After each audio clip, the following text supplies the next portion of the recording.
The streets of Niger's capital, Niamey, remain calm, but the military coup leaders show no sign of backing down. Instead, announcing more new officials to replace the government of democratically elected President Mohamed Bazoum, who they have held in detention since July the 26th. The President of the National Council for the Safeguarding of the Homeland, Head of State, decrees Article 1, Mr. Lamine Zain Ali Mohamed, is appointed Prime Minister. All diplomatic efforts at finding a peaceful solution to the crisis have so far failed. In its latest response, the military junta said it had refused entry to a delegation from the African Union, the UN, and the regional bloc ECOWAS because of security concerns. This only hours after the acting US Deputy Secretary of State, Victoria Nuland, said she had held 2 hours of difficult talks with the self-appointed defence minister and had been refused access to Niger's detained leader. The US says it still remains hopeful diplomacy can work. The window of opportunity is definitely still open. We believe that the junta should step aside and allow President Bazoum to resume his duties tomorrow, anytime in the near future.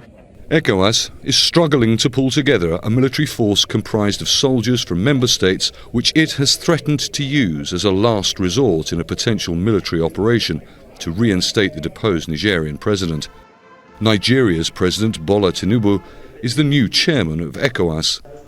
Nigeria, with by far the biggest army in the region, would be expected to take the lead in any such military operation. But President Tinubu is facing opposition from Nigerian MPs, including those in his own party and his people, who fear the considerable risk of sparking a wider regional war.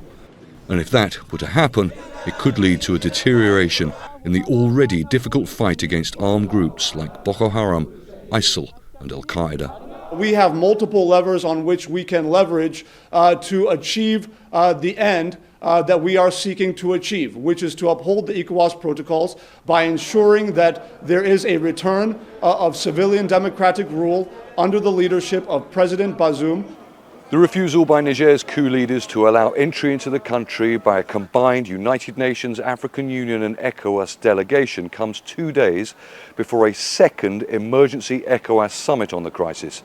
It's expected the focus of that summit will be discussions about a potential last resort military solution. The diplomatic avenues are still open, but there are fears that they are becoming increasingly slim. Stratford, Al Jazeera, Dakar.